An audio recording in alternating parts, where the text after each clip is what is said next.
এখন শ্রমিক, শিক্ষক, ছাত্র, নারী, পুরুষ সকলে মিলে এখন হচ্ছে দেশ গড়ার পালা।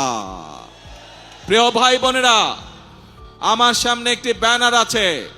সেই ব্যানারের মধ্যে লেখা রয়েছে বন্ধ কলকারখানা চালু করতে হবে।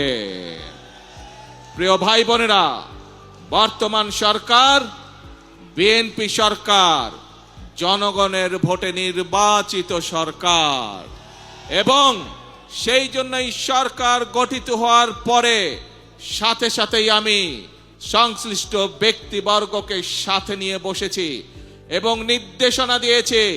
এবং আপনারা জানলে খুশি হবেন, এই সপ্তাহে গত এক মাস আগে আমি নির্দেশনা দিয়েছি যে কিভাবে আমরা কত দ্রুত আমরা বন্ধ কলকারখানা কোনটি কোনটি চালু করতে পারবো, যাতে আবার সেই সকল শ্রমিক যারা কর্মসংস্থান হারিয়ে বেকার হয়ে গিয়েছিল সেই সকল শ্রমিকের কর্মের ব্যবস্থা আমরা করতে পারি।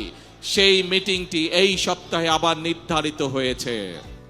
ইনশাআল্লাহ বাংলাদেশের অনেকগুলো কলকারখানা যেগুলো বন্ধ হয়ে গিয়েছে বিগত বছরগুলোতে, পর্যায়ক্রমিকভাবে আমরা সেই কলকারখানাগুলোকে আবার চালু করার উদ্যোগ গ্রহণ করেছি।